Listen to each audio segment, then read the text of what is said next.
Good morning to all of you, and welcome to the United Nations here in New York in the headquarters. This is a wonderful room, and I've spent so many of my awake hours in this room, especially when I was a delegate for India, negotiating all kinds of things. And this has been a very productive room in terms of the outcomes that have come out of this room. So it's a special pleasure to see you all in this wonderful room. I know today is a workshop. We've called it a workshop on business leading the way. As is should be true for all workshops, I hope we can be as interactive as possible. And we strongly discourage long statements, though I'm going to make a long one. And just interrupt whenever, whatever thought comes in your mind. If you want to say something, just ask for the flow. And let's conduct it like an interactive learning session. I think that's the way the penny drops sometimes, and we get to see those insights and issues which have been bothering us and help us conceptualize, because there's a lot of learning to be done in the SDGs. I don't know how many of you were engaged in the conceptualization process, a process which lasted over 4 years in a sense, because it started even before the Rio summit of 2012. I know the business sector was very deeply involved in the conceptualization. I myself was there with the delegations, helping forge this consensus. And I was struck this time because I've been in processes for over 25 years. And I was struck this time at the robust engagement of the business sector. And you created it, you own it. Now's the time to be equally engaged in implementing this agenda. One statistic that always sort of strikes me, I don't know who, where and how it came out, but 80% of the contribution to the SDGs and their attainment by 2030 will have to come from the business sector. And that's why I say that you conceptualized it. You were very much at the heart of conceptualizing it, and it's very important that you be fully engaged in the realization of this agenda for 2030. It's not an agenda which is owned by governments. It is owned by everyone. And unless we are going to work together to realize it, we'll leave a terrible world by 2030 for our children, for future generations. So everything you think through in getting your particular sectors, your particular industries engaged is going to be extremely important. But before I go into some of the substance of what I think should be the nature of engagement in this, I just wanted to thank Paloma and the SDG Fund, as also EcoVadis, for their engagement in this. We are doing it in the wings of the High-Level Political Forum. It's a forum which is now increasingly focusing on implementation, and I think it's very opportune that all of you are here to talk about how you can contribute to the implementation of this agenda, to interact with governments, of course, who are here in strength, and they'll be here at the ministerial level on Monday, Tuesday, and Wednesday next week, but also with academia, with civil society, to show that, look, business engagement is full and sincere. It's the old relations, I think, dissipated with the establishment of the SDG agenda. Everyone accepted the full throated participation of the business sector. There was no resistance in the room to the engagement of the business sector. And I've seen this change dramatically over the past 2.5 decades, where business was sometimes treated as being on the other side. But that has changed completely. And that's something which enthuses me. And to see the response of business, I live in Geneva. I have seen the engagement of the World Economic Forum, the WBCSD, and over here of the ICC, the kind of apex bodies which get business together. But to see you all here, to see EcoVadis, and I was the meeting EcoVadis had in Paris with a special focus on supply chain, that was really very encouraging to see the robust engagement. Now let me see what the basic problem is and articulate it the best I can. I think often I've heard the point of view from business that the language of the United Nations is a world apart from the language of business. And how do we somehow get these two languages epitomizes the way we think and do our work? So how do we get a closer concordance between the way business thinks and works, and the way the UN comes up with its hoary political pronouncements, sometimes very difficult to translate into the language of business. So, how do we first bridge that divide? How do we get to speak a common language? Because, after all, we are working not only for the types of things business works for, but of course, cognizant of the needs and the urgency that is spelled out in the agenda to end poverty in all its forms everywhere, and do this along a sustainable development pathway so that you leave a more equal world, a more prosperous world, and a world without poverty by 2030. So these are big things, and without this 80% engagement, we are not going to get there. I thought of this issue and I thought of what is the best organizing principle to get businesses engaged in the SDGs. Clearly, you are engaged in non-financial reporting of various forms. It sometimes takes the form of CSR, which, the corporate social responsibility and this corporate sustainable responsibility. But I think what business really needs to think now is corporate sustainable development goals responsibility, which is much broader than the types of issues that are covered in, for example, the Global Compact or in the corporate social responsibility. It's much more than the issue of rights and decent work and respect for various other types of things which are enshrined in corporate sustainability reporting. It has to be a kind of organizing principle which gets all the goals and targets aligned to the work that you do. Now, clearly, one can't talk of the business sector as a generic entity. There is no such thing when it comes to looking at the SDGs. The type of sector, is it manufacturing, is it services, is it finance? What is the kind of engagement? Where, for example, are supply chains relevant? What does greening of finance mean? How does sustainability and SDG responsibility apply to different types of business and activities? Clearly, it's not something which is only for Fortune 500 companies or big business. It applies to the millions of small businesses, of medium-sized businesses, because unless all those contribute, you won't add up to 80%. And how do we get to engage many of the very small entities, particularly in the developing world? There's a large number of those engaged in the informal sectors. How can they also be a part of this wonderful experiment of creating a sustainable world by 2030? So if you look at non-financial reporting, and if you look at ways in which that non-financial reporting can be made more comprehensive and relevant to the type of sector that you're engaged in your activities, I don't think we'll get to a systematic approach towards achieving the SDGs. Now, it's not just a question of ticking off boxes, of saying that, okay, you've managed to reduce GHG emissions, or you've managed to green your businesses, or you have greener supply chain, or you have better supply chain management.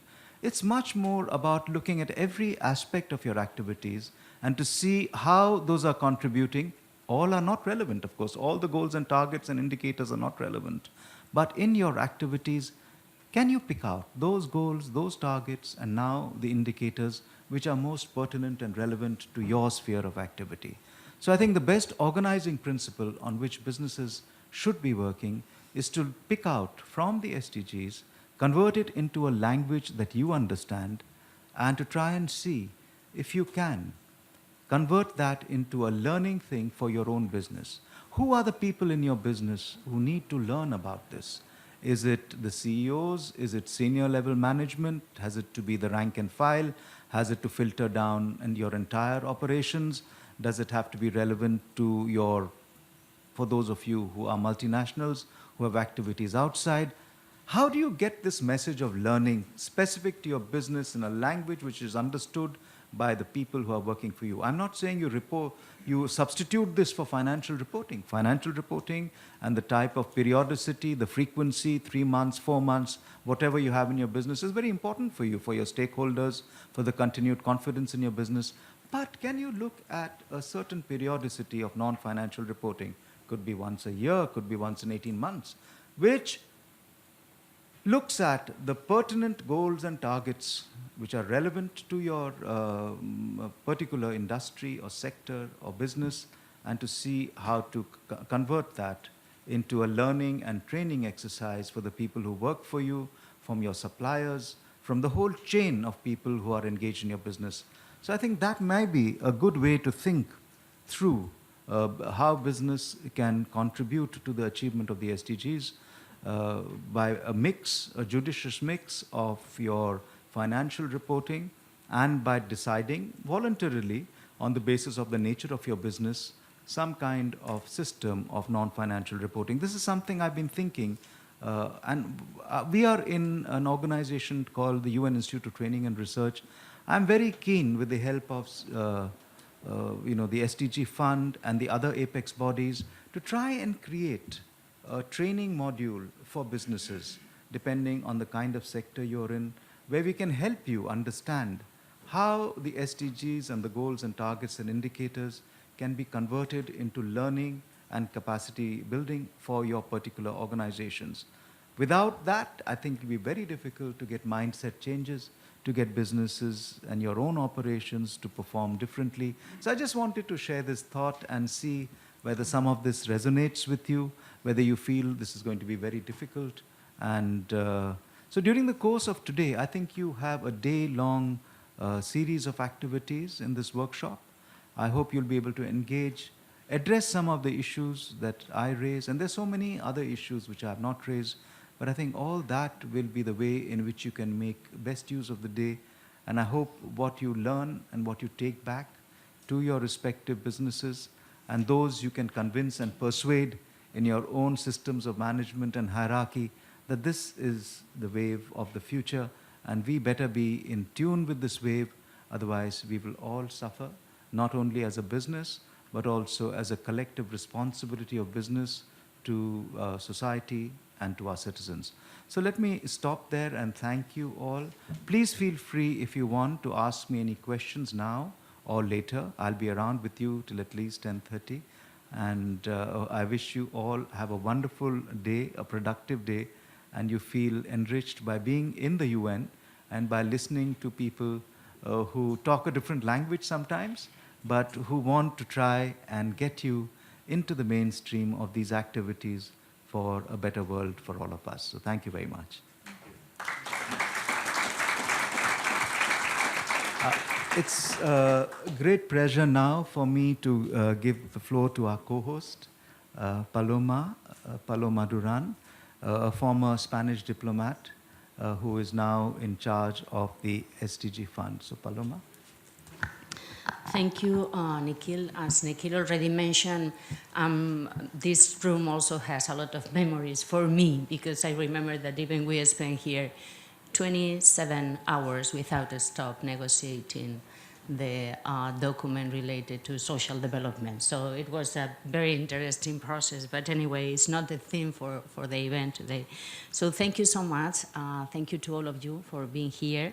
And thank you also to UNITAR, the Department of Economic and Social Affairs of the UN, DESA. And thank you also, EcoBuddies, for the organization of this event that I think that from my point of view is a very important one. I'm really glad, especially for two reasons. First, because the partners that we have here, and second, because the specific focus on private sector. Related to the partners, I wanted just to use this chance to publicly recognize my really gratitude to Patricia Chavez from DESA, who really was the origin of the whole thing, with Marco Suazo, the director of UNITAR office here in New York. I'm really glad that they decided to work with us and also with EcoBuddies on this idea. I'm really especially grateful because with UNITAR, and thank you to the support of Marco, of course of Nikhil from Geneva, we organized together the first online course on business and SDGs. So I think that it was very helpful, especially for the delegates of different member states working here in the UN. and also for other people that really would like to use the information that we add in the course. But also, as I mentioned, I'm especially glad really to be here with the private sector, especially because the fund where I'm working, the SDG Fund, the Sustainable Development Goals Fund, is an entity that was created just when the agenda of the UN was approved, the Agenda 2030 for the new goals.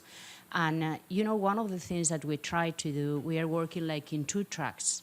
We are trying to implement programs in the field where we are trying to engage the private sector, but at the same time, the agenda, as you know, that propose universal targets for everyone, not only for the governments, also propose to have actors that traditionally didn't work with the UN in the agenda. And I mean, one of our main efforts in the fund was to see how can we engage really, in this particular case, the private sector.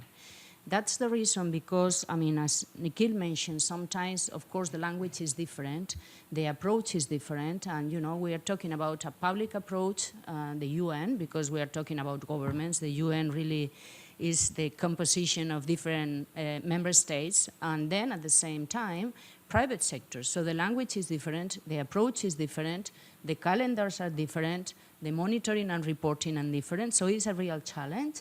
But we decided to learn from the private sector. You know that here in the UN sometimes we have, now that nobody here is listening to me, I can say that, but you know, sometimes it's very easy to prepare a report and to explain to the private sector what the private sector has to do. So we wanted really to hear the voices of the private sector to see where are the challenges and obstacles that you think you have to work with us, because at the end, the goal is not the partnership. The goal is to improve the life of the people in the field. And in order to do so, let's see how can we work together. So we decided in the SDG Fund to create a very small group with companies from all over the world, trying to listen to them and to use the expertise. The first question was, how much is the fee? And you say, no, I don't need the fee. What I need is your expertise, your advice, and your support. Because the idea is, of course, we need the private sector as a donor, but the main thing is to have the private sector as an actor. And it means that we need to change many things in the house, and also that the private sector need probably to reply to some challenges in order to work together. So in order to do so, and to listen really to the private sector, because one of the things is that we are talking about the private sector, like if the private sector is only one thing, but the private sector means many different things. And in fact, we have last year some workshops in the 5 regions of the UN, and what happened is that the challenges in Africa are completely different than the challenges in the US. And the challenges in the companies working on environment are completely different than the challenges for companies working on food. And, you know, I mean, we are talking about the private sector, like many people talk about the UN, like if we are talking about 2 actors, but we have many challenges there. So I think that with the private sector advisory group that we created at the global level, and as I mentioned, we have companies from the 5 regions, we have 13 companies there. You can get the whole information in our webpage. There is no secret about that. You can find everything there.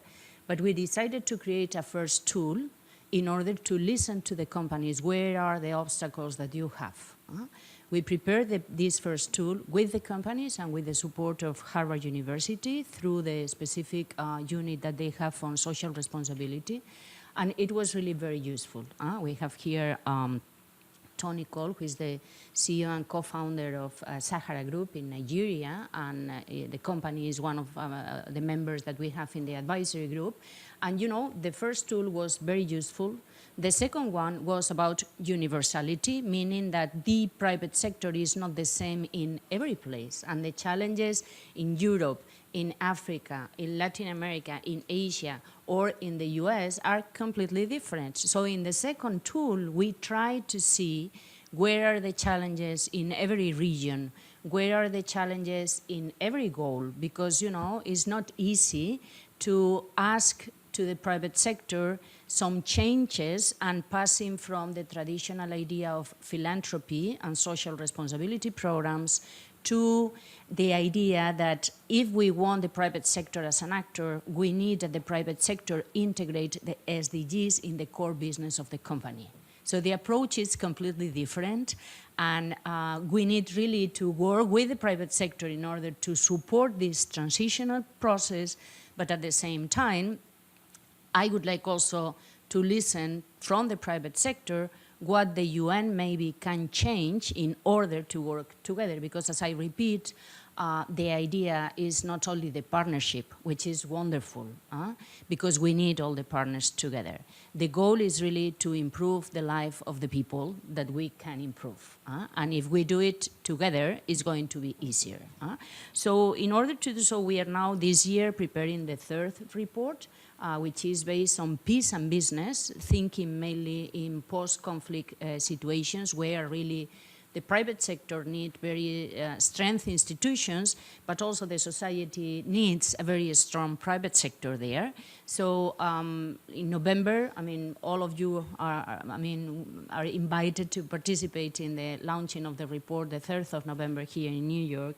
But in any case, what I wanted just also to say is that after this whole process on, if you like, advocacy, knowledge together, a dialogue with the private sector, some months ago, we did the kickoff of the first program where we have the private sector co-designing the program with us and co-implementing the program with us.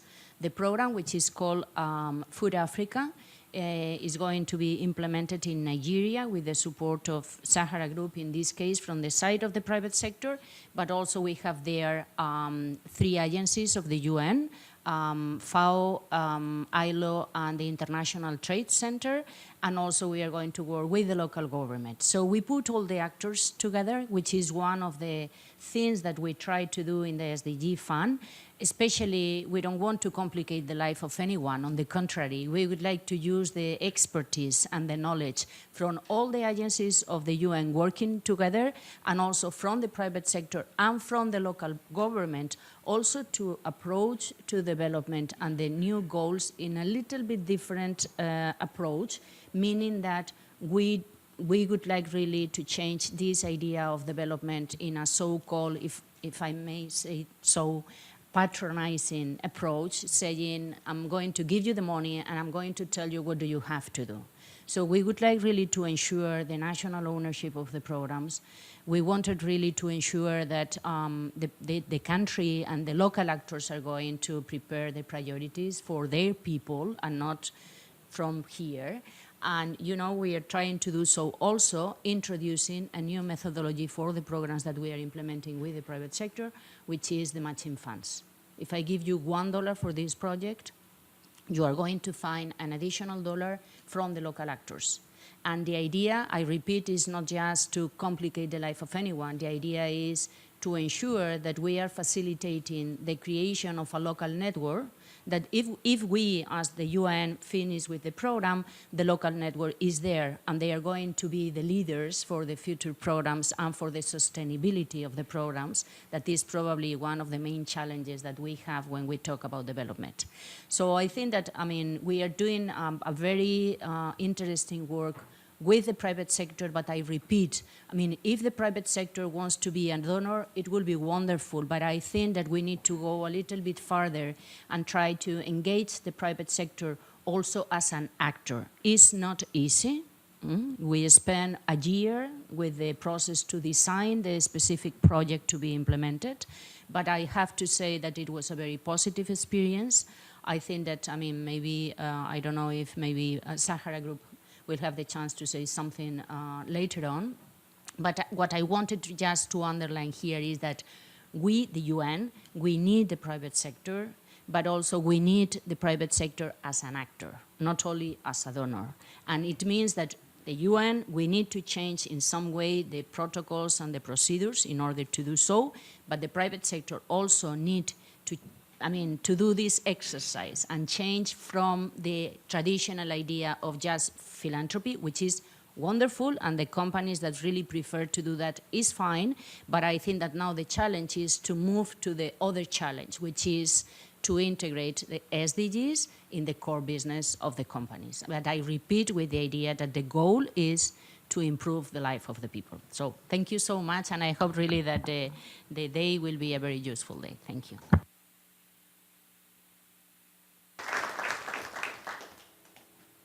Thank you so much, Paloma. Now, before we start the first training session, I thought if there were some questions for Paloma and me, we can spend 4 or 5 minutes in addressing those.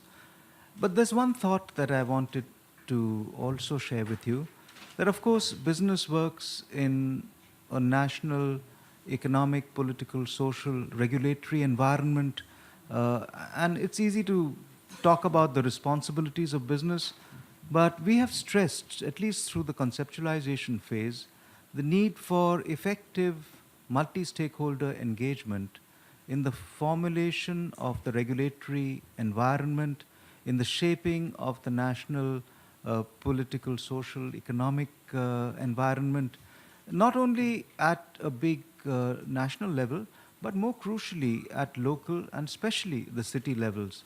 So the idea is also that we will work with governments, we will work with academia, we'll work with civil society to help, and of course with business, to create effective multi-stakeholder processes at the national and local level.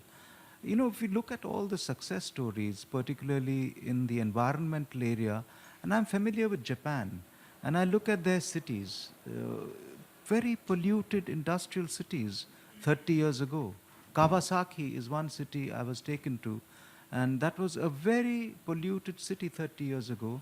But they've made such a dramatic transition to sustainability and sustainable city.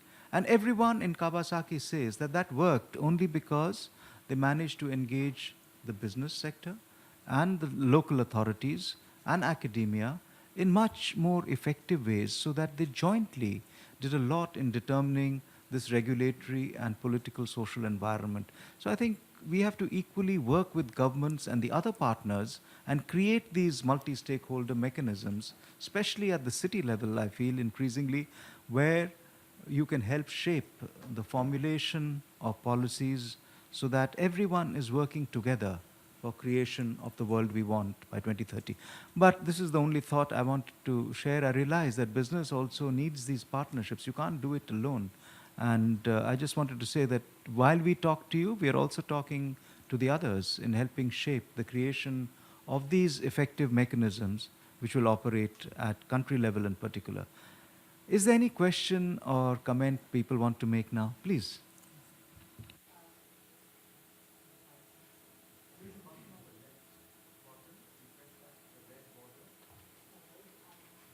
I'm Ghada Hamouda, Chief Marketing and Sustainability Officer of Kala Holdings, an Egypt-based company that does business in East Africa.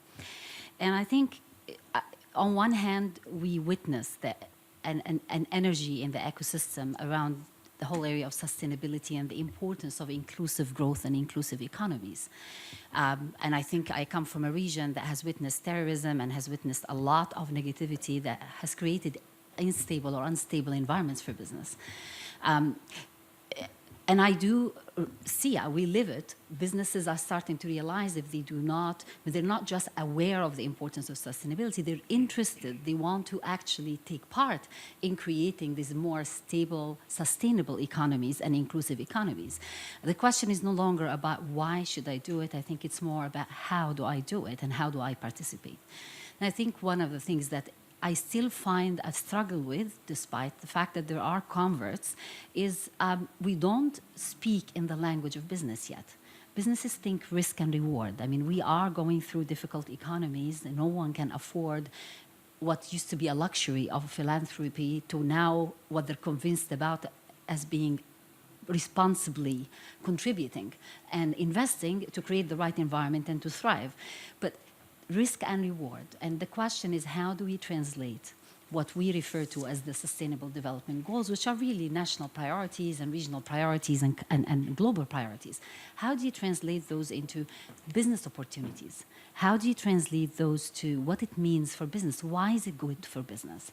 And I think this is part of hopefully what I'm coming here for, to try to discuss and arrive at. And I think it's looking at what current existing businesses or new businesses can do to benefit if they actually participate and start to take on that sustainable development goals, or some of them that are relevant to their business, and what risks are they avoiding or challenges that are being addressed if, in fact, they're part of that ecosystem that makes it happen.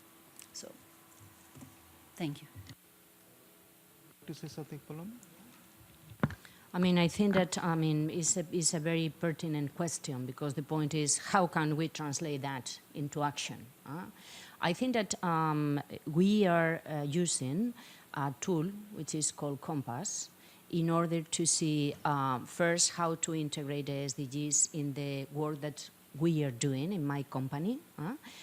For instance, last year we have one of the companies in our advisory group working really very hard, but trying to see how can we really integrate the SDGs in our work. It's a very big company, and they realize that in the value chain, they have many companies in Asia, and they realize that in some of the factories in the whole value chain, which is a very long one, workers didn't have funds in the factories.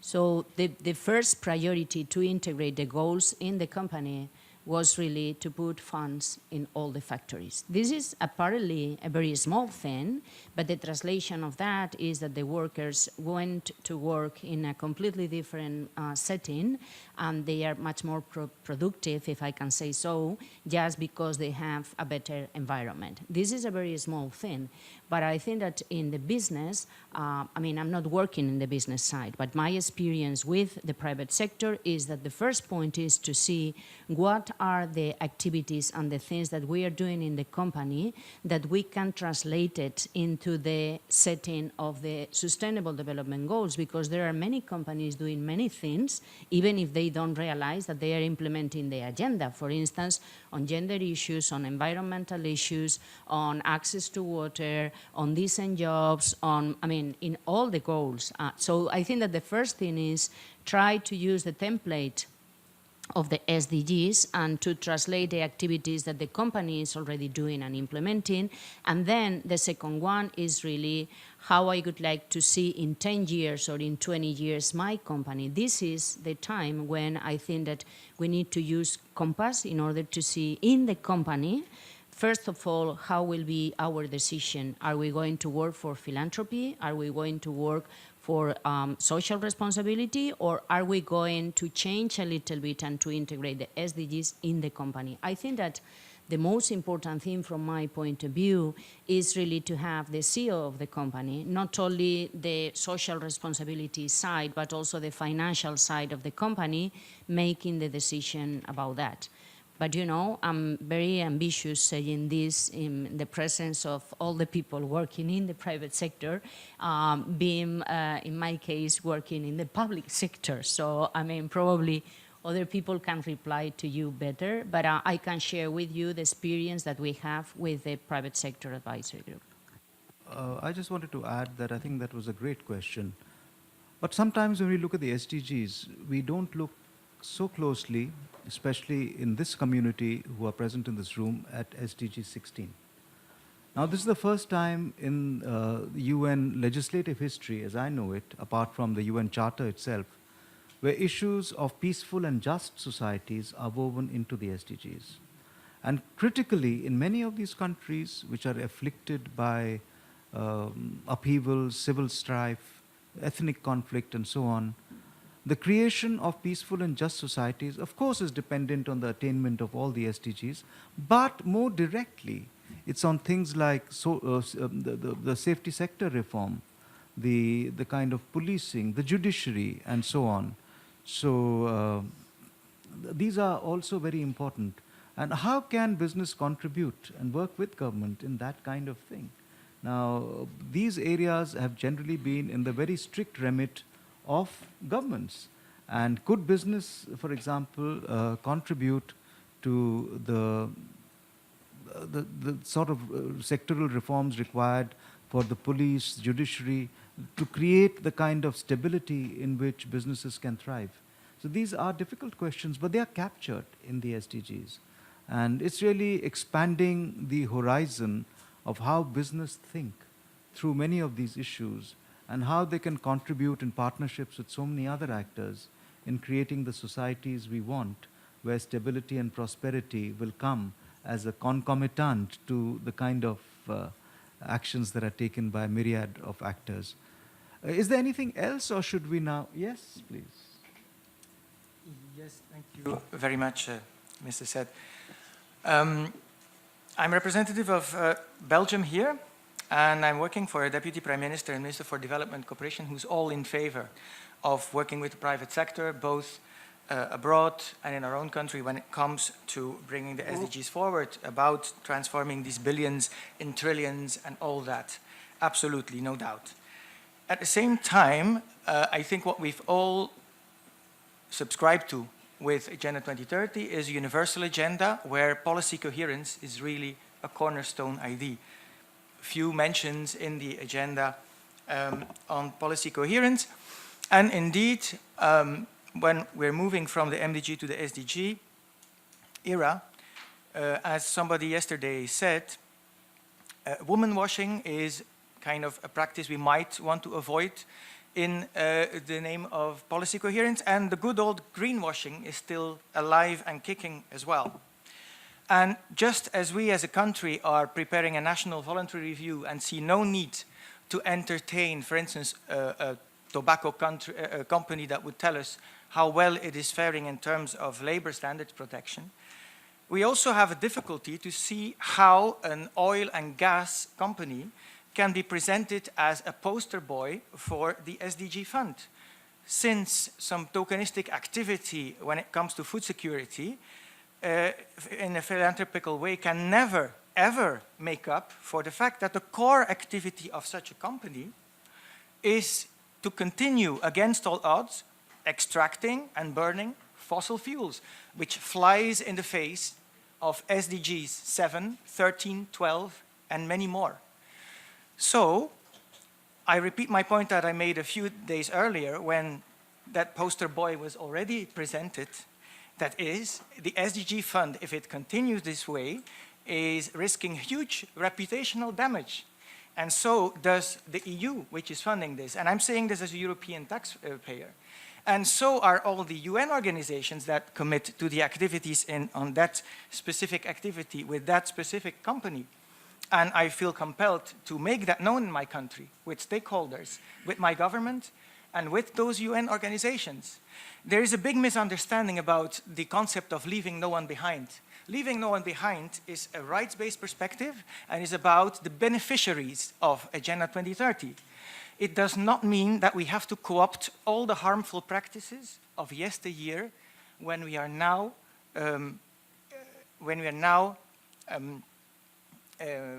implementing a universal sustainable development agenda. Thank you very much. I just wanted to make that point very straight from the outset because it's a very fundamental one. Thank you. I have some thoughts on that too, but I think the SDG fund representative is probably better placed to respond directly to you. For sure. I think that we need to move to the next session, but I wanted only to explain for also your reference that, I mean, every unit in the UN, in order to work with the private sector, has to pass a very serious due diligence process. Without the due diligence process, we never work with any company. It's not only a rule for the SDG fund, it's the rule that we need in all our agencies, in all the UN agencies.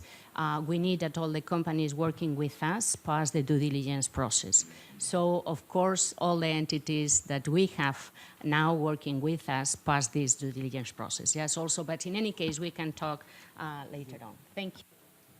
Now, I just wanted to quickly say one thing, because a similar issue arose when a program was being launched on road safety. And an alcohol company offered to contribute to developing a program which will help in the area of preventing road deaths and injuries. Now the question arose that is this morally defensible that an alcohol company, but then it struck me that it's not drinking of alcohol which is wrong, it's excessive blood alcohol content in the blood of drivers which is the problem. And if a company which is responsible, a company, is willing to help in reducing road accidents and deaths and injuries by contributing to a learning process where different people involved in the issue of road safety, the police and breath analyzing, or young people who drive without helmets, I don't know, the sort of gray area in this becomes quite large. But let's not, I think at this time, get into this kind of discussion because we have a full day of this training session. And I really would like to invite Alison Taylor, who's moderating the next training session, Gary Cohen, Tamer Musulman, and Kip Cleverly to come up here and start the next session.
Good morning, everybody. It's a pleasure to introduce the first panel, which is entitled Experiences in Implementing and Reporting on the SDGs by Multinational Organizations. And I think I can immediately say we're going to pick up on a lot of the very excellent points raised in our introductory remarks, particularly the comment that there's no such thing as the generic business sector.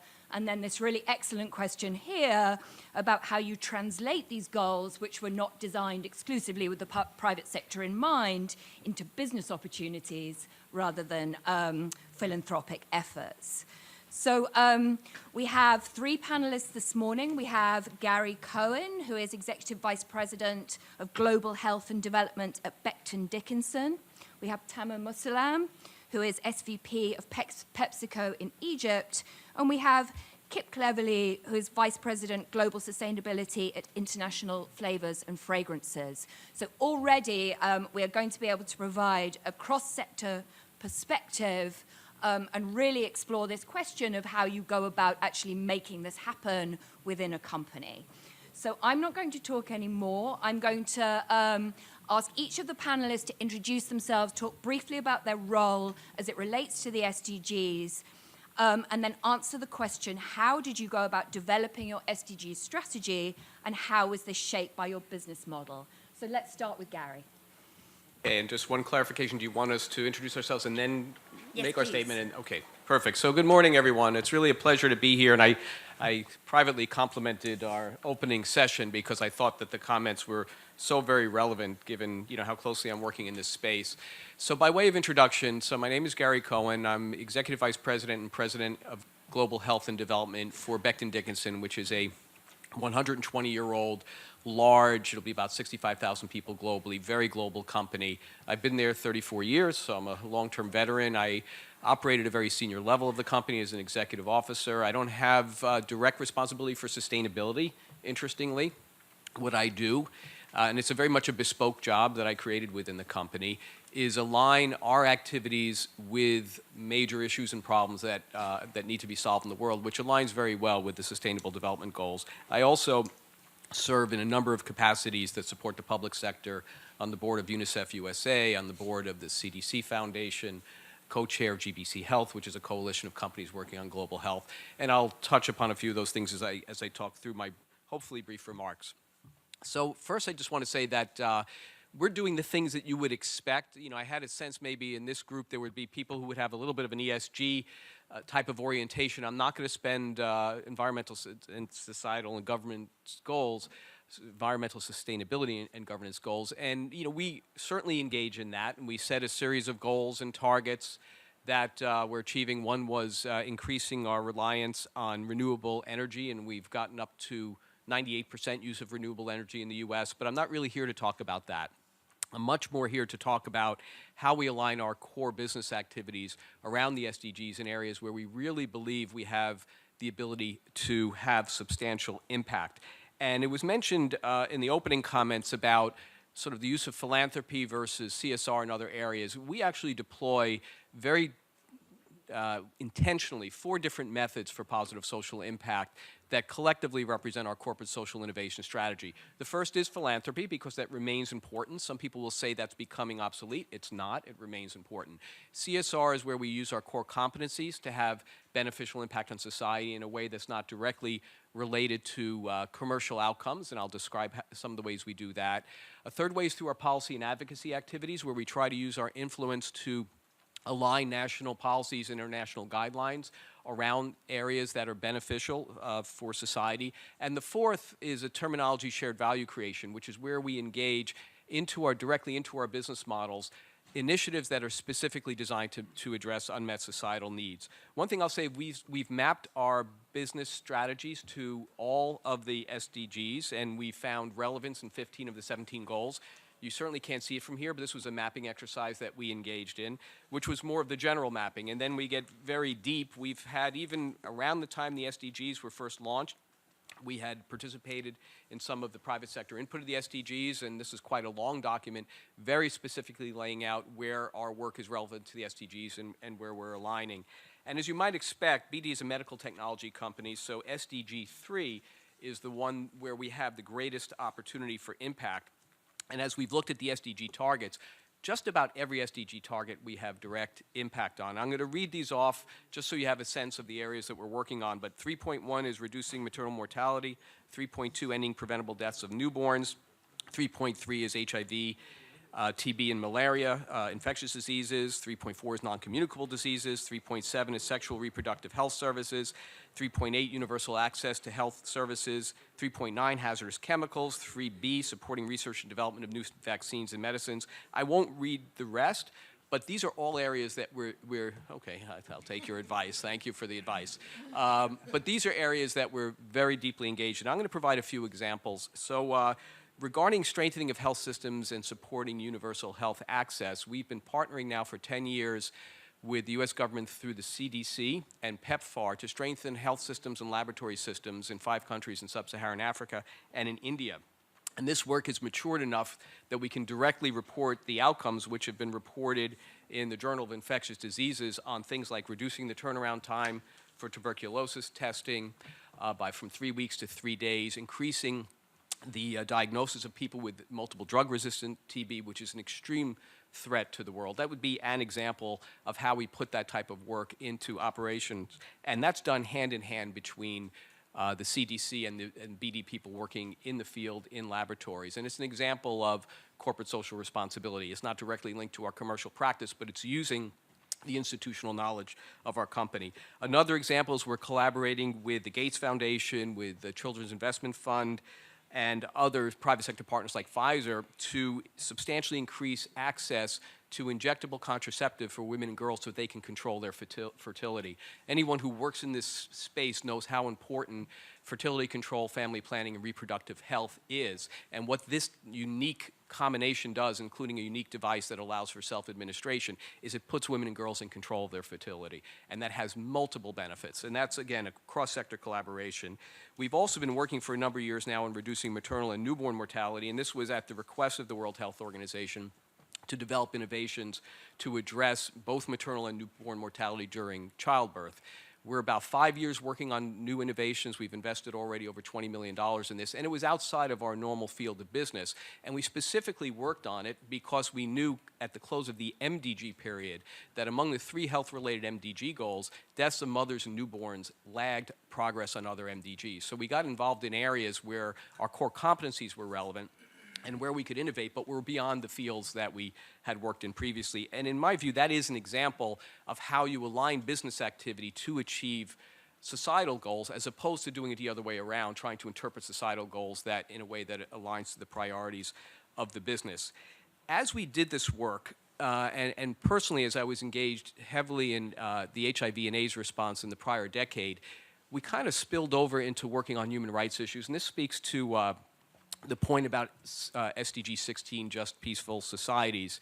One of the things that I became personally aware of was that HIV prevalence rates among girls and young women in high prevalence countries were 3 to 4 times higher than among boys and young men. So among youth, female youth represented 66 to 75% of HIV prevalence in high prevalence countries, and that clearly reflected a societal discontinuity. The way girls and women are treated in society was leading to higher infection rates. And that wasn't a medical issue, it was a social justice issue. And I personally worked in 2007, 2008 to try to get mobilization around that because I noticed this discontinuity and felt something had to be done. But there was really nothing focused on sexual violence against girls specifically. So I personally founded a partnership called Together for Girls, which we launched in 2009, includes 5 UN agencies led by UNICEF, U.S. government, the Canadian government, and we implement methodologies working under the auspices of national governments to address sexual violence against girls. And that work has expanded to 23 countries in Africa, Asia, the Caribbean, and Central America over a period of 8 years. And it's a very defined methodology how we go about doing this, starting with national house-to-house surveys, interviewing children age 13, young adults age 24 about their experiences with violence, and particularly sexual violence. So why is this relevant? Because sexual violence against girls underpins many of the most deeply embedded health problems that exist, particularly in developing and emerging countries. Infectious disease spread, teenage pregnancy, which leads to maternal mortality, children born into poverty, girls dropping out of school, discontinuing their education, which also undermines the development of society. So why would I bring this up in this context? It was an outgrowth of the company engaging deeply in addressing societal issues in areas where we have depth of expertise. And then as a result of that, determining what other underlying issues had to be dealt with in order to achieve the type of health goals that we were seeking to address.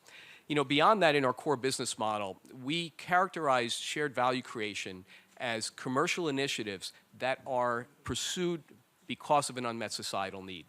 So the work we're doing on maternal newborn mortality, the work we're doing on malaria, HIV, we're investing substantially through our commercial operations and also through how we deploy our workforces globally to address those needs. And when we do that work, we do it always through cross-sector collaboration. If there's one area we've gained deep experience, it's working across sectors. And all the points this morning about language resonated because I do a lot of work here in the UN. I carry a UN pass, which is not typical for someone working in the private sector. But it took months just to understand the language differences. I felt as though if you take a UN person and put them in a business meeting, they won't know what anyone's talking about, and you take a business person, put them in a UN meeting. But over time, you do learn, it's like a translator. You need somebody sitting in the booth there with the headphones to understand what people are saying. But once you overcome that, what you find is a lot of common ground. And the underlying basis of collaboration is building mutual trust and alignment of underlying motives. And what we find in cross-sector collaboration that's particularly important is if your motives are aligned, if you're working towards the same purpose and you don't have ulterior motives and everything is transparent about what you're trying to accomplish and you build trust, then you can really be successful. Cross-sector collaboration is not necessarily easy to do. Let me leave it at that for now and we'll come back with some questions later. Thank you very much. Lots of follow-up questions immediately, but I would like to hand over to Tamer next. I'll just remind you of the question. Please talk briefly about your role as it relates to the SDGs, and then speak to us about how Pepsi in Egypt went about developing your SDG strategy, and how was this shaped by your business model? I can't actually, I will not compete with the 34 years old 34 experience. I mean, I've been working for PepsiCo for 15 years, and I think that I have done an achievement. So you're really inspiring everyone in the room. My name is Tamer Musallam. I'm the Vice President for the food operation for Egypt, Jordan, and the North African markets. I've been working for PepsiCo for 15 years now. Actually, I'm a proud employee. I was thinking while you're mentioning the 30-something years in the same company that I always tell my kids that I would like to retire in PepsiCo. So that will tell you how proud we are with the company, not only from a business achievement point of view and the performance, but also the continuous improvement that happens within the organization to really make the change and talk the same language as Nikhil was mentioning, that probably the UN goals are talking in a different direction than probably a businessman will think. So I've seen that change happening in PepsiCo in the past 10 years, how we successfully led the sustainability journey over time. And not only that, but the educational that we have done into within the organization to engage everyone and make sure that it's a one task that we look at day in, day out, and it's one of our KPIs that we'll look at. Today is a very special day for me personally because the first time I entered to the United Nations building, I was something like 23 years old. I came as part of the Egyptian delegation with the Minister of Population at that time in '94. Just to present Egypt as a destination for the General Assembly to vote for, to host the population conference at that time. So I was too young. It took me 23, 24 years old to come back, but today is not a pleasure, it's an honor to get again into the building and be part of that interesting topic, and of course be with such a great crowd. Let me tell you a little bit about what we're trying to do in PepsiCo. I think in October 2016, we have announced our new PWP goals, very ambitious goals that has been announced by our CEO, and it has been adapted and cascaded to all the global markets that we are operating in. Those goals were basically put in order to accelerate and foster the business growth across the world, but not only that, in order to meet the challenging needs of the consumers and the societal changes that happening around the world as well. The world is not becoming easier, it's becoming complicated, especially in the area that I'm come from. Middle East is full of action. Every day you hear something new. Every country has its own challenging days and moments. However, that puts a pressure on all the global companies that operating in such markets like ours. And actually, one thing that we wanted to think of while putting those new challenging PWP goals is how to create a new relationship between the consumer and the food, and how to help the company thinks of transforming our portfolio to healthier, to make sure that the consumer will make the right choices in the future. And of course, we were inspired by the SDGs by the United Nations. And this is something that we have put into consideration. We studied that across all the markets. We've reviewed our initiatives in the past 10 years, and we have seen the progress that we've made in some areas and where we really need to accelerate the work that we need to do. So, for example, the food health as one of the goals for the United Nations that will come in our aspiration to transform our portfolio. So get into new businesses, get into new categories, and of course work on initiatives that make our products healthier, whether it's food or beverage. The second thing is how really to sustain the business growth, and that has a lot to do with the investments that we put into new markets and mature markets as well within the globe. And of course, how to create new jobs as we invest those dollars into every market.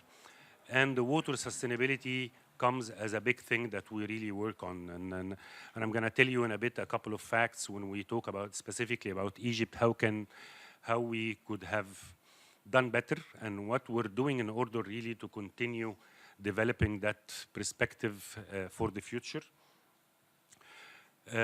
While the PWP are active and really part of our culture globally, Egypt is one great country where you have the population, you have the potential.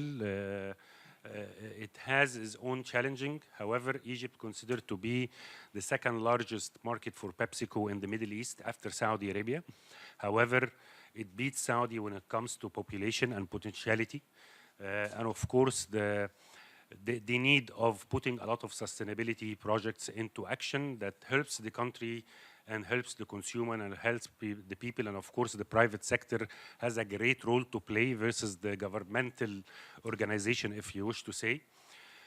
While we witness a lot of instability in the economy and in the political scene, however, we've been very committed to Egypt. So we've been operating in Egypt for the past 70 years. We basically own a business that comes to $1.5 billion turnover. That came to the 50% of that after the devaluation. So we have the burden now to really grow that business faster than what we used to perform in the past 5 years. However, that's a 10 manufacturing facility, almost 18,000 people working for PepsiCo, 55,000 jobs. And also we have a lot of 3 companies, two owned operation by PepsiCo and 1 joint venture, which basically takes PepsiCo business to a new heights, where we got into a real joint venture with a great giant of dairy and juice business. And that is a great opportunity for us to transform our portfolio in a market like Egypt faster than what we were planning for. And actually, talking specifically about Egypt, I would say that there is 3 main initiatives that we have been working on in the past 10 years, which I personally very proud of. One of them is a program called Tomouh. Tomouh means ambitious in English. It's the word in Arabic, Tomouh, which an initiative that we've worked with on with the World Food Organization to provide better education for the youth in a place called Upper Egypt. Upper Egypt is the southern part of the country, very poor. Almost 50 to 60% of the population live under the poverty line, and therefore the parents don't really send their kids to school. Once they grow up like 6, 7 years old, they take them to the field, they take them to do small jobs so they can participate into the cost of living. So we've came in with a great initiative to provide the parents or the families with food necessities every month, but the condition is they have to send their kids to schools. And I had the pleasure with Shireen, the head of our internal communication and sustainability programs in Egypt, to meet those kids a couple of days ago in our head office in Cairo. And it was great to see the company employees has a bit of tears in their eyes looking into those kids, 10, 11, 12 years old. And they're very proud kids. They're very happy that they had the opportunity to go to schools. And I have seen the teachers, great women that have take the responsibility to educate those kids in one of the classrooms. And one of the teachers was telling me that they have to walk something like 2-3 kilometers every day in order to get to a small class in a small village in order to get into those 20-25 kids and give them the lesson of the day. So that's one great initiative that we've been doing for the past 10 years.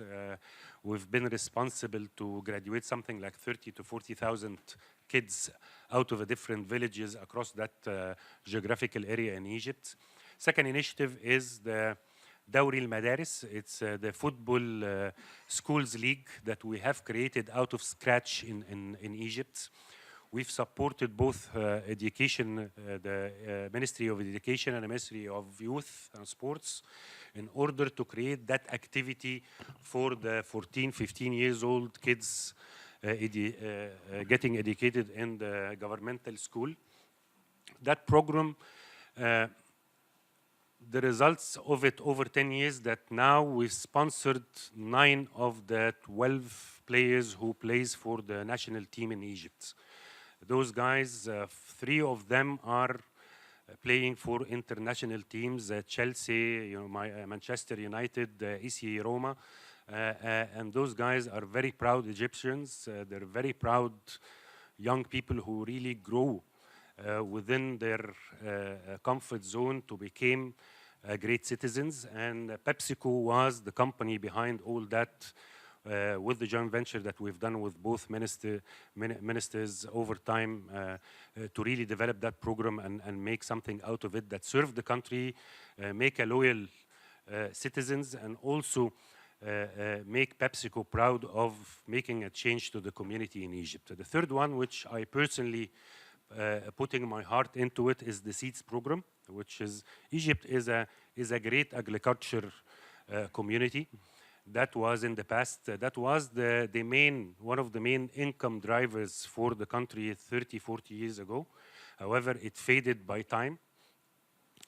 And we thought that while we depend on potato in one of our main ingredients for success and for our products, we said that we import almost 100% of our seeds from outside, from Europe or from the Far East as well. And we said that cannot be something that we leave it happening for the rest of our lives. So we came up with a program sponsored by PepsiCo, is how to develop our local seeds program in Egypt. And that basically came as a great initiative. This year, we've grew 60% of the potato that we are using for our products are from a local seeds. Not only that, but we taught the growers that deals with us, and those are 40,000 to 50,000 growers that provide us with potato crops in a different time of the year. And mainly, we taught them how to really come up with a better way of growing potato, how they can come up with a better quality of crops, how can they use less water in growing those potatoes, and how they can really make sure that they end up with a better productivity, so it gives them a better structure for business model. The objective of that program not is to compete with other seeds importers, but is to make a differentiation for our potato quality versus the other competitors in the market. And of course, is how to develop that model to make Egypt one of the exporters for local seeds in the future. This might take 10, 15 years. However, that's the great thing about sustainability, is that and the great difference between sustainability, and I would agree with everyone says that sustainability is very different than the CSR, because CSR, it's a bit of money paid here and there.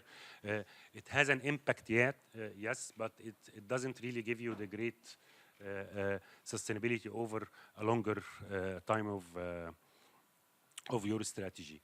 We will not stop there. We'll continue to work on those initiatives in the future. However, that was a small detail about what we are trying to do in Egypt as well. Thank you very much.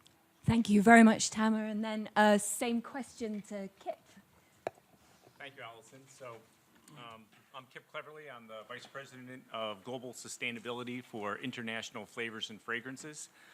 We're a leading innovator of sensory experiences, that's both scent and taste, that move the world. 125-year-old company.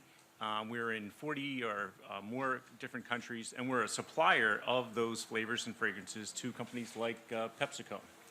So just a little bit about the SDGs, maybe my role. I'm probably the only one here who is a sustainability person. That's what I do all the time. I've been doing it for 20 years, I guess, before they called it sustainability. But my job, my role is to drive sustainable development. And we define that very clearly for our organization, throughout my organization, and then to partner with our suppliers as well as our customers to drive it throughout the supply chain. I'm part of the operating committee of the World Business Council for Sustainable Development, founder of the National Resources Stewardship Council in New York. Together for Sustainability. And the one thing I have to say is we have real commitment from the top. Our CEO, Andreas Fibig, is an executive committee member of the World Business Council. So SDGs have really been embedded in what we do. I'm going to change your question just a little bit. And you said, how do we develop our strategy? I would answer that differently and say, how do SDGs are embedded in our business strategy and in our sustainability strategy? So a key enabler of our business strategy, of our 2020 vision, is creating a sustainable future. So I own that for the corporation. Within that strategy, we focused on it. It's a very good timing, I think, because we rolled out our new strategy last year. We looked to some of the future of what is in sustainability. So the circular economy came up first, circular design, as well as the SDGs. So as we developed that strategy, we considered both of those forces and say, well, how do we embed that in what we believe is the future of sustainability? As you know, there are many SDGs, so there's 17. And if you start to break down those into the separate ones, there's like 130 different areas. You say, wow, you know, that could be a real challenge in order to be able to, which ones should we, or most material to IFF and then to society and to the company. So what we did was we worked with the World Business Council on a tool called the SDG Compass. And basically it was a tool that said, let's look at the materiality of your company. Let's look at where you want to go, and then let's try to map those to the SDG. We were actually the first company to pilot it. And I think we gained from it and they gained from it because it came out with a couple of clear areas where we could have the most impact in the world based on a company that has flavors and fragrances. Based on that analysis, there were a few, probably more than we wanted to, but then we started to pare those down. 2, which was zero hunger, 3, good health, 5, gender equality, 6, clean water, 13, climate action. And as a supplier of raw materials, we said, you know, we have a really unique opportunity to work all the way back in the supply chain with farmers. So when you start to look at an SDG, how do we have a positive impact in the world, which is part of our sustainability strategy? And I'm just going to share one example with you. So vetiver is a root that comes from, it really grows the best in the south of Haiti. As you know, the south of Haiti is very impoverished. So, but that's the best place to get vetiver. So we partnered with a number of NGOs, Heifer International, Oxfam, as well as one of our customers, Unilever, to see how can we enhance the lives of those farmers within the supply chain. So I personally went to Haiti. I met with the farmers and basically said, you know, I'm from New York City. What do you need? And the first thing they said was water. You know, the kids have to walk 2 hours to go just to get some water. So we said, could we put a well in? So we put a well in. That was the first piece. But the second part of it was, so that's the SDG around clean water, number 6. The second part of it was, what else do you need? And they said, you know, in between crops, you know, every 18 months you have a new crop of vetiver. In between there, and we don't have any income. So income diversification was an area that we said, okay, how do we, and income diversification really relates to food security.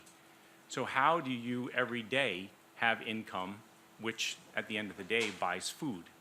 So a very unique model that we worked with Heifer International, their CEO, Pierre Ferraro, actually went with us and said, you know, we have a model that's been used in the past. Maybe we could use it here.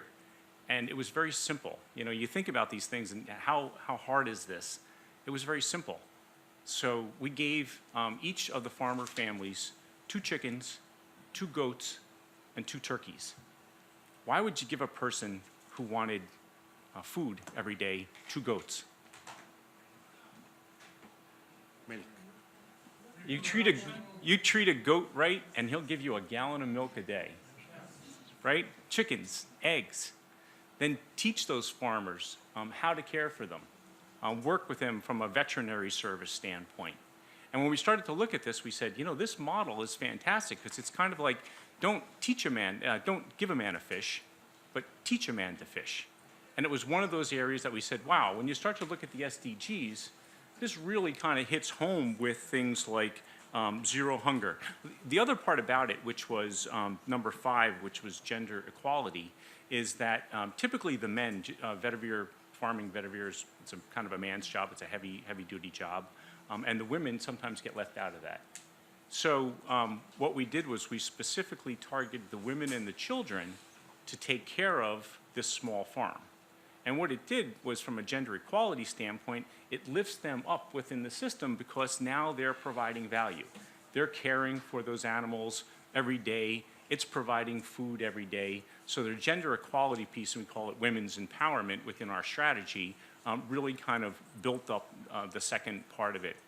I could tell you about some of the other pieces of it, but what was most important, and this is what, when I first came and back to our board and to our CEO and said, you know, we want to do this.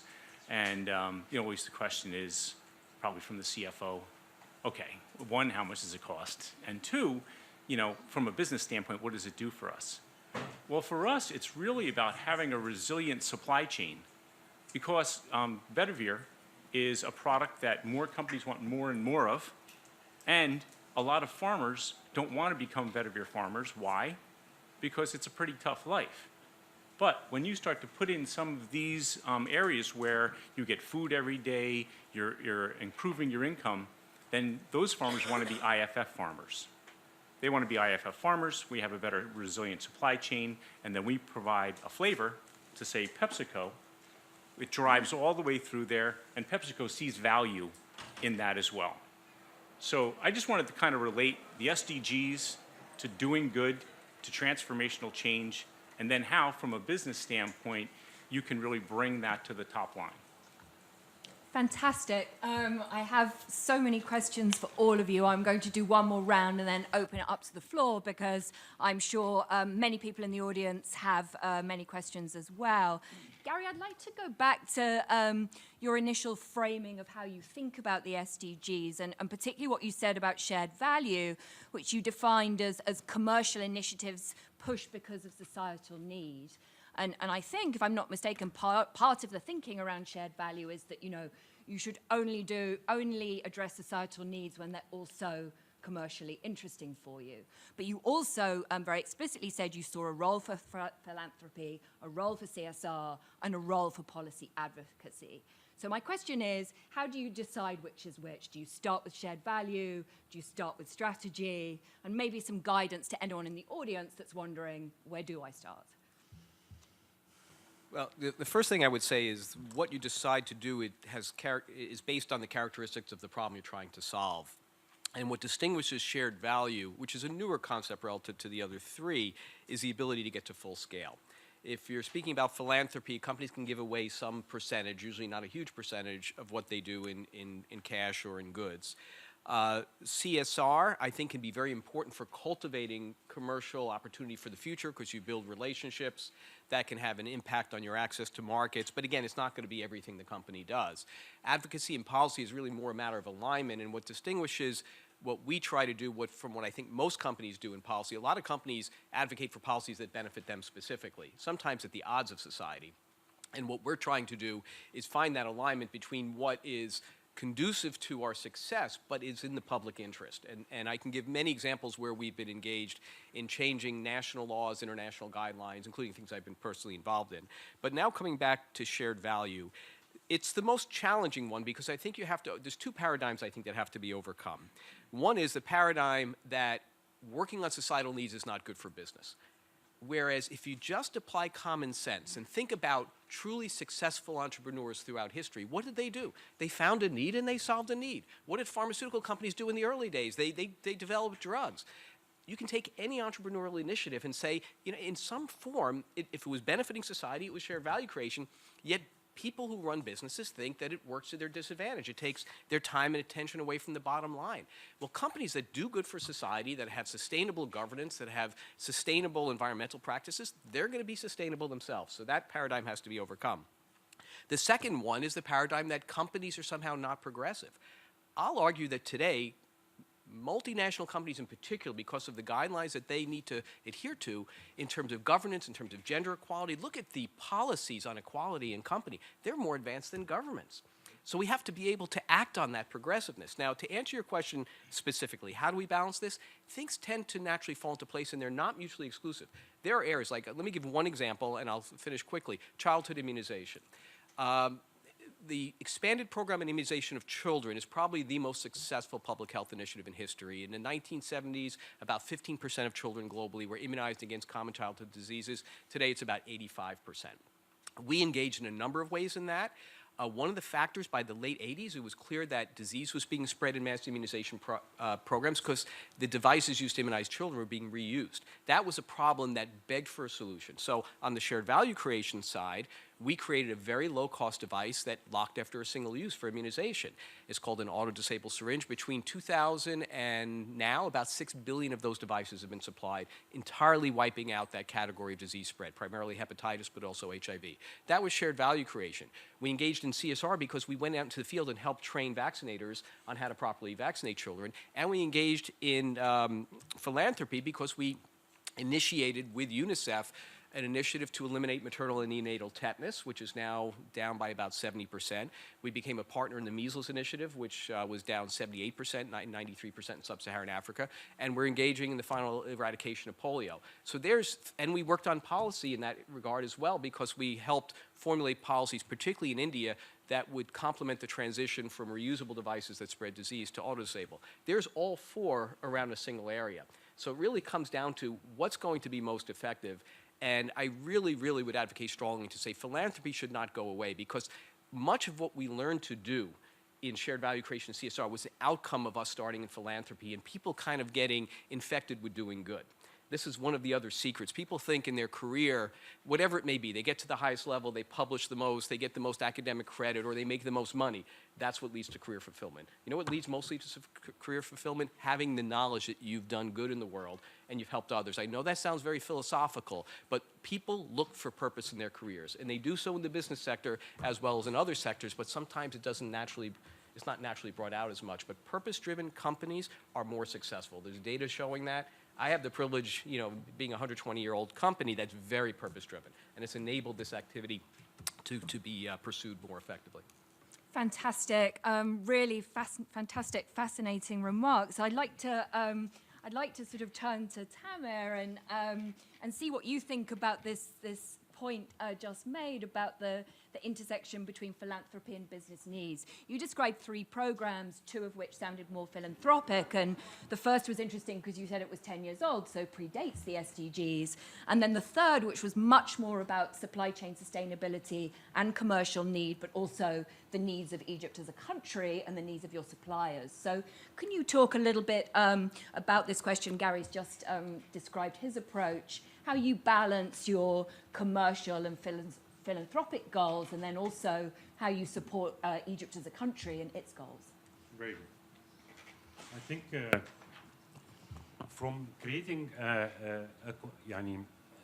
total supply chain network, I think the partnership between PepsiCo and IFF, as Kip just said, is one demonstration of matching objectives and matching strategies as well, because such a company like PepsiCo, when it has its own developmental and sustainability projects, and then find a matching supplier that really works on the same thing and really take it a couple of steps ahead, like Kip mentioned in his example, that would be a great demonstration of how you combine the business strategy, the supplier selection, also the fact of the due diligence that you do when you really pick your business strategy partnership as well.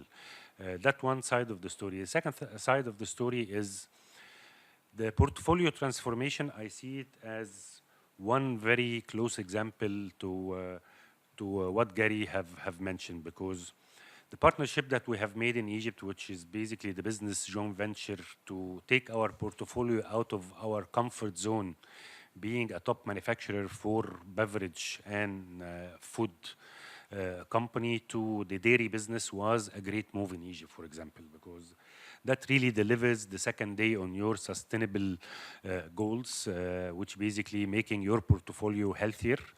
And we went for a great company, which is Al Marai, a great operator in the Gulf area, who knows that business very well, who had a great platform on delivering on a healthier proposition to consumer. And we really said we were not going to be the bigger partner in that piece of business, but that came on the expense of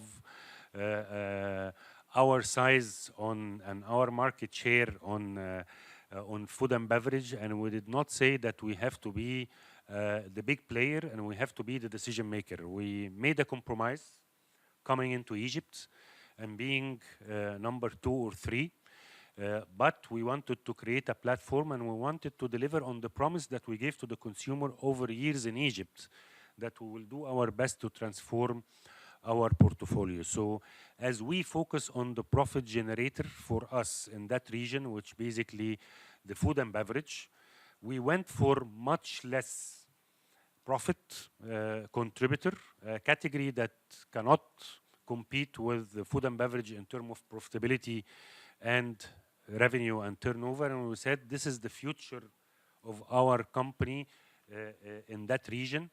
The population of Egypt and similar countries in the region are becoming younger and younger every day. So you cannot talk to one age group. You have to really get ready for the future. And we made the call to make less money, but deliver on our promise. And we're really putting a lot of investment in that business. We're making sure that we're really moving faster in terms of setting a strategy that gives us a higher return on that business, but also grow that portfolio as equal as the other 2 companies that we're operating with in Egypt. And guess what? In 3 years, we became number 1 in juice. In 3 years, we became the 2nd player in yogurt. In 3 years, we became number 2 in milk as well. So that is a great example for me personally how the company can put a strategy that can deliver on the sustainability, the portfolio transformation, take into consideration the acceleration of business model and the growth, but also accept that you will make less money in the sake of really delivering on the promise for the future. Thank you very much. And then finally to Kip, if you don't mind, a couple of questions. What you said was so interesting. First of all, I wanted to pick up on this point about looking to the future. And you described your, I think you called it the sustainable future strategy. So how important is it to take a long-term perspective if you're going to succeed here is question number 1. And then 2, you have such an interesting perspective because you are in the supply chain. So you talked about working with Unilever and then obviously this work you did in Haiti. You made this stakeholder engagement and communication and cross-supply chain collaboration sound easy. I'm sure it isn't, but what's your advice to, for how companies can look at collaboration across the supply chain? Good questions. So maybe I'll start off with the long-term one. When we were doing, I've been with IFF for 6 years, and before that with a CPG company, Benjamin Moore Paints, before that other CPGs and pharmaceuticals, and I had to look at both sides of it, right? So if you're on one side and you're the customer-facing company, or if you're the supplier to the customer-facing company, you have to kind of think in both of those realms. We've done a lot of the things that everyone else has done. So we have goals around wastewater and energy. We were there at the Climate Paris Agreement. We're a CDP A member, EcoVadis Gold. Go through all those and check them all off. But when we went through our new strategy, we said, okay, that's all great, but what's next? What's the future? How do you look into that? So we partnered with customers and with futurists and said, where do we need to go? And it was, again, very simple, right? If there's going to be 10 billion people on the planet, there's not enough natural resources to do what we're doing today the way that we do it today. So what's the solution to that? Where do you get it? And there's the business opportunity. So the business opportunity is that there's an issue that you would need 5 worlds to do what we're doing today in 2050. What's the business opportunity? What we saw and what we found was the circular design and circular economy. So basically, if you're going to design something, and that's what we do, we design molecules, we design flavors for companies, Pepsi, how do you design that in a way that maximizes the resourcefulness? How with zero waste? And we looked to Cradle to Cradle. Bill McDonough was one of the people who helped with our strategy and really said, how do we design both of our products with the Cradle to Cradle idea? I'm happy to say that we were the first company in the world to create a Cradle to Cradle certified fragrance at the gold level, which I think was really future thinking. But we also learned a lot during that experience. So what you learn is it's not that easy. And what you learn is I need to do things differently when I start to think about how to design something for a supply chain. And I'll bring that right into the collaboration space. A lot of what we bring to the table as a supplier, and I always expect this from a CPG company, is innovation. So when we come up with a new ingredient, it's part of our job to be able to say to the end user and to the company, here's some new innovation that can help with your sustainable development goals. An example would be if the sustainable development goal is around health and nutrition. How can we make those products better, healthier from a nutrition standpoint? Is it less salt? Is it less fat? Is it less sugar? Is it healthy for me products? Is it having clean labels on those? What about the resources that go into that? How do I look back in my supply chain and make sure that I'm maximizing what those resources are in order to have that end product? So really it was a transformation for us. The collaboration, right, in 2 minutes it's easy to say that it's easy to collaborate. It's not. That initiative took years to get off the ground. It takes years to be able to work through and find out what is the exact right one. But my message would be you have to start. It all starts with a good conversation at a meeting. It all starts with, hey, we have a problem. And then, again, our job from a business standpoint is to deliver innovation that help with the Sustainable Development Goals, but also drive our business.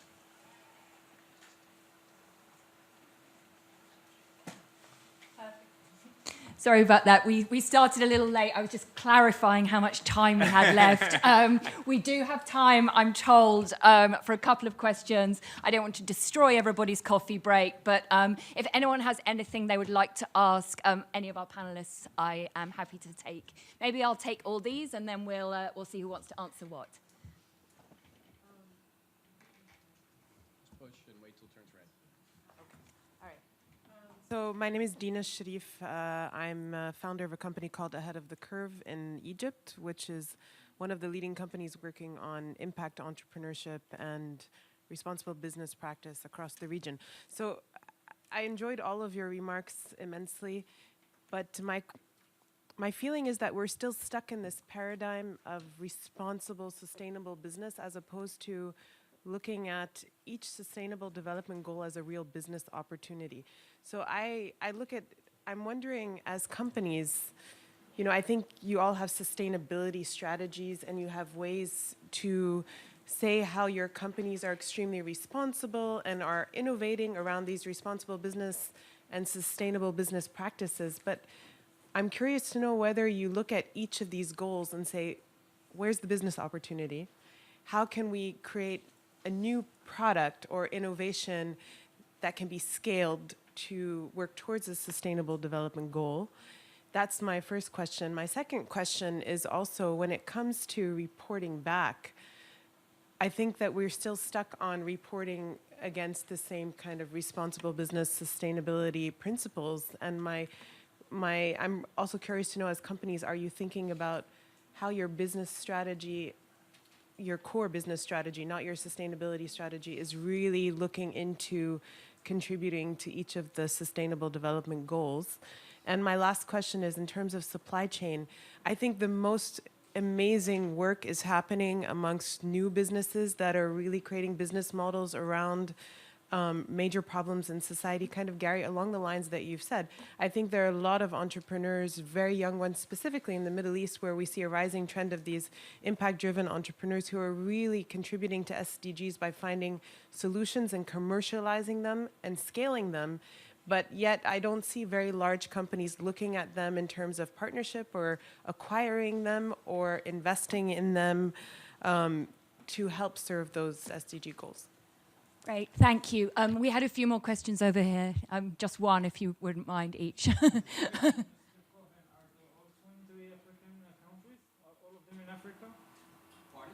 All the countries where Canada, USA, UNICEF, and your company works for? No, there's Africa, Asia, the Caribbean, and Central America. It started in Africa, and I used to be able to name every country, but once it got past 8, I couldn't. Okay. But I can name, most of the countries. So it's pretty global, but not yet in some other areas. Sorry for answering, but Yes, sir. it's quick. Thank you. Thank you for organizing this event. And my name is Marcio Viegas from Sustain. I'm the founder and managing director of this new startup. We're born basically together with the SDGs, and we're now very focused on the SDGs and developing e-learning around the SDGs and so on for companies. My question is thanks for the examples. My question is about priorities. So the three company people, how do you define your priorities? Because we have found through our research that even at companies where the CEO is committed, there is a gap between that commitment and, for instance, the middle managers. I mean, operations managers, they're focused on production. They're not focused on sustainability and butterflies. So how to get those middle managers involved if there is a need for that? And how do you define your priorities? Do you go before you go to the supply chain and partnership with the cities and NGOs and so on? Do you try to convince them first? So that's the first question. The second question is about reporting. Oh, okay. And one more question, please, and then I'll give everybody a few minutes. Okay, so my question is, because I had sustainability in the region, and one of the things that I loved Panoma was saying is that we need to have an online course for companies to understand how they can bring home SDGs. My challenge is also, we're coming from a very struggling environment where there are wars in Libya in certain part, and for me, one of the things that would really make a difference is also having the government trickling down these schemes to us. So how can we make it rewarding? We all agree that SDGs are value creation goals, but how can you also empower these governments to help us, do a better job into reporting and actually adopting these goals? So UAE have just announced a new law. It's called the CSR Passport Reward Scheme, in which they provide business opportunities to people who actually adopt SDGs. How can you help us get MENA countries and government also, empowering us and giving us more schemes and opportunities as Dina's was recommending? Great, thank you for all those questions. I will let the panelists answer all or any, but please be brief.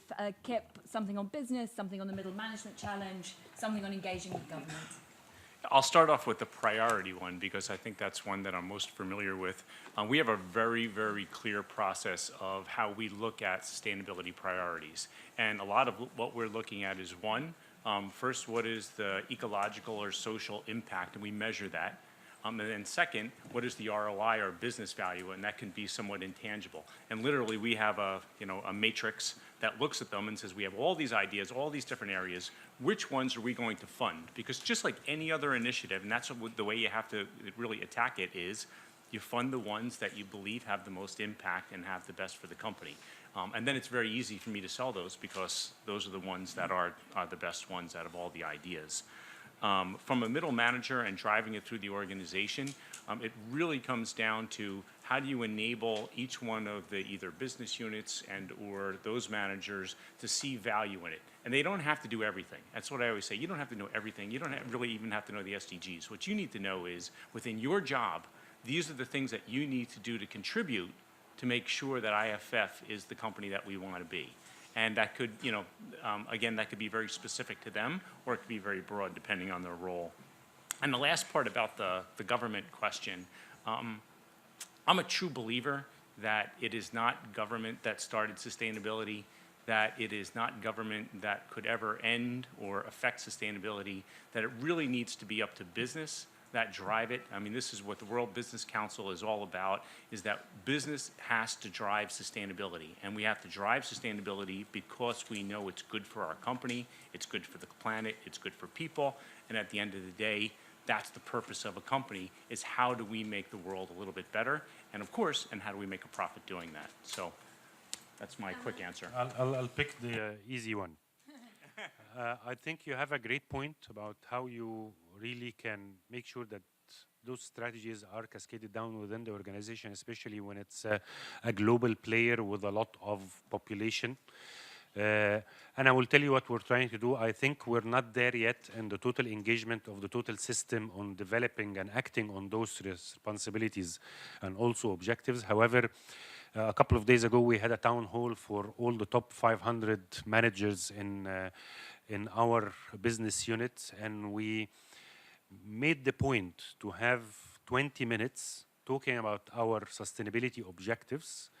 We're putting a video to show people the progress of the major projects that we're working on, and we invited the United Nations representation in Cairo with the NGOs that they help us deliver on the Tumuh program that I told you about in the beginning, in order to let the people feel how can they get engaged into that sustainability projects. Of course, we make it a point that we review the progress of the sustainability project, something like the SEEDS program, something like Dawri al-Madaris, which is the school leagues, into our business quarter reviews within the business environment in Egypt, and of course with the region leadership as well, in order to create the habit of talking about sustainability and making sure that someone is doing something about it, and also make that conversation and dialogue with the middle management as well. So that doesn't mean that we do our best. We still need to do better. The second thing that I was personally working on is working with the Minister of Investment on putting something on the new investment law that impose on companies that new players coming to the country, that they have to play a role into sustainability project that can serve the communities. And this is a work that has been taken with, and the new investment law reflected part of that as well. A few final remarks. Yeah, I'm going to come back to your questions. I thought they were excellent. You're right. We emphasize things that seem to be more on the social than the business opportunity side. But I could assure you, some of the biggest opportunities we've had have been areas where we've been responding to social needs. They predated the SDGs. I'll give a quick example. Our initiatives to protect health workers from HIV transmission due to injuries, occupational injuries, which started in the late 80s, became the single largest source of growth for the company, over $3 billion of revenues driven by the SDG, driven by a social issue. Areas like medication areas, antimicrobial resistance, genomics, all these. And we're also, you mentioned about entrepreneurs, we're working with some brilliant startups that have come up with things we couldn't possibly come up with to partner, particularly in the area of antimicrobial resistance. And on reporting, we've done something pretty unique. We actually, every 5 years or so, present to our shareholders and analysts, and we put the SDGs as the second topic on the agenda after the CEO, before the CFO, before the business leaders, to show that alignment. So that's one of the ways we engage in reporting. Thank you very much to our panelists. I think we have to move on.